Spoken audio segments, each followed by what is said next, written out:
اللہ تبارک و تعالیٰ تمہاری بخشش بھی فرمائے گا۔ تو یہ ایک انفاق فی سبیل اللہ کی فضیلت مال کے حوالے سے مل گئی۔ پھر اس کے علاوہ ہماری جو بات چل رہی تھی کہ یہ جو بدن ہے، یہ بدن اللہ تبارک و تعالیٰ کی طرف سے ہمیں امانتاً دیا گیا ہے، یعنی ہم اس کے مالک تو ہیں، لیکن مالک ہونے کے ساتھ ساتھ ہم پر لازم یہ ہے کہ ہم اس بدن کی مکمل طور پر حفاظت کریں گے اور ایسے اسباب اختیار نہیں کریں گے، ایسی چیزوں کو نہیں اپنائیں گے کہ جس کی وجہ سے یہ بدن ہلاکت کی طرف چلا جائے، بدن کے اندر بگاڑ پیدا ہو جائے۔ اس لیے اپنے ہاتھوں کو کاٹنا، اپنی آنکھوں کو ضائع کر دینا، اپنے جسم کا خیال نہ کرنا، حتیٰ کہ اللہ تبارک و تعالیٰ نے چہرے پر داڑھی دی ہے، اس داڑھی کا خیال نہ کرنا، اپنے سر کے بالوں کا خیال نہ کرنا، تو یہ اللہ تبارک و تعالیٰ کی دی ہوئی نعمتوں کی ناقدری ہے۔ اور پھر بالآخر میں سب سے جو بڑی ناقدری ہوگی کہ ایسا آخری حربہ استعمال کر لینا کہ جس سے اس کی جان ختم ہو جائے، جس کو خودکشی کہتے ہیں۔ تو یہ خودکشی جو ہے اللہ تبارک و تعالیٰ نے روا نہیں رکھی، اور اس پر جو سورہ بقرہ کی آیت بھی ہے وَلَا تُلْقُوا بِأَيْدِيكُمْ إِلَى التَّهْلُكَةِ، کہ اپنے آپ کو ہلاکت پر پیش مت کرو۔ اور اس کے علاوہ جو لاسٹ پروگرام تھا اس کے اندر جو میں نے آپ کو بیان کیا تھا، مسلم شریف کی روایت تھی کہ میرے آقا کریم صلی اللہ علیہ وسلم نے واضح طور پر خودکشی کی حرمت کو بیان کیا کہ جو اپنے آپ کو ہتھیار سے قتل کر لے گا، کسی بھی آلے کے ذریعے، کوئی چاقو کے ذریعے، تلوار کے ذریعے،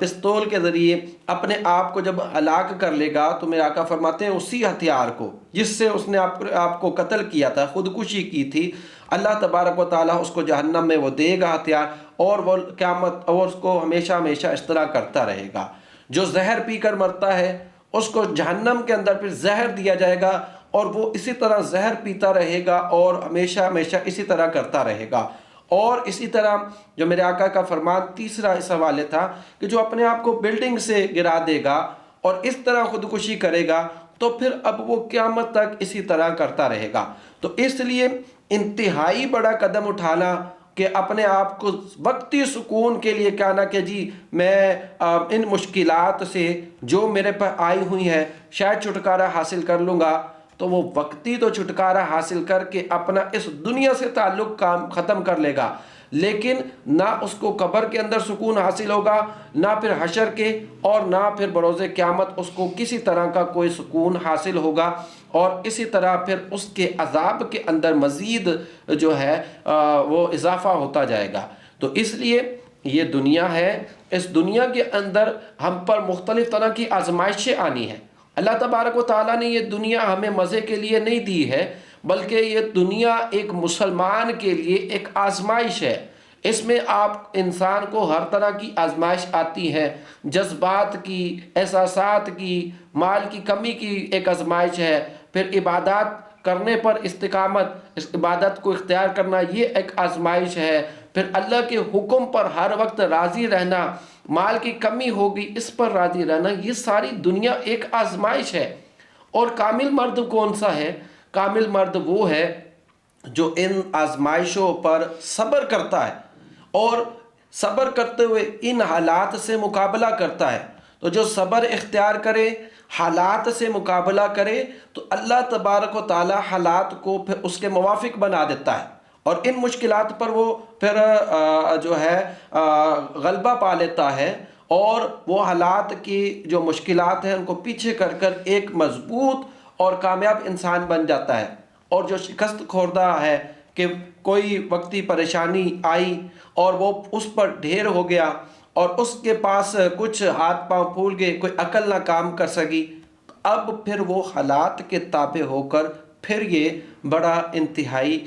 قدم اٹھاتا ہے۔ اس لیے اللہ تبارک و تعالیٰ نے اور اس کے نبی صلی اللہ علیہ وسلم نے اس سے منع کیا۔ صحیح مسلم کی ایک اور روایت ہے، یہ حضرت طفیل بن عمر سے روایت ہے کہ اپنی قوم کے ایک شخص کے ساتھ ہجرت کر کے مدینے میں آئے تھے یہ، اور حضرت طفیل کا جو دوسرا ساتھی تھا جس کے ساتھ وہ ہجرت کر کے آئے تھے بیمار ہو گیا، اور جب اس کی بیماری بہت زیادہ بڑھ گئی، برداشت سے باہر ہو گئی، تو اس نے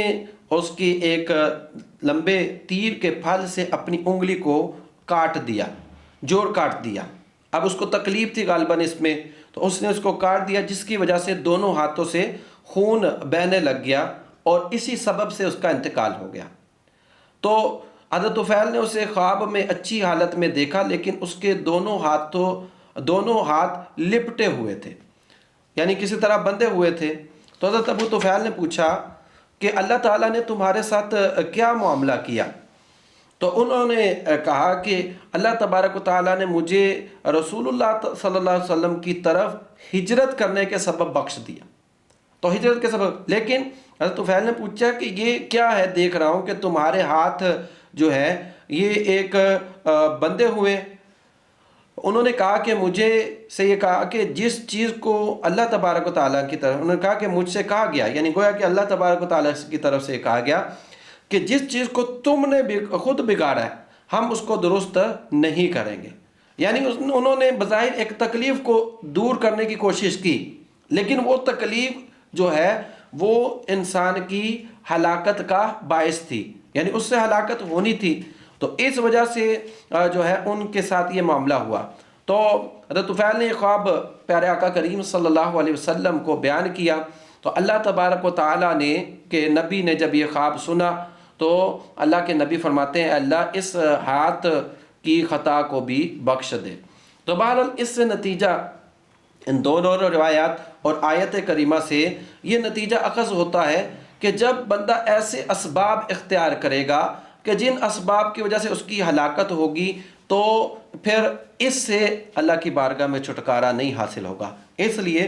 انسان کو مضبوط رہنا چاہیے، حالات کے ساتھ مقابلہ کرنا چاہیے، اور اللہ تبارک و تعالیٰ سے دعا بھی کرنی چاہیے، محنت بھی کرنی چاہیے۔ تو جب ان اسباب کو، ذرائع کو اختیار کرے گا، اللہ تبارک و تعالیٰ اس کی مشکلات کو بھی دور کرے گا اور اس کو دنیا اور آخرت میں سرخرو فرمائے گا۔ اللہ تبارک و تعالیٰ سے دعا ہے کہ ہمیں دین کی تعلیمات پر عمل کی توفیق عطا فرمائے، آمین۔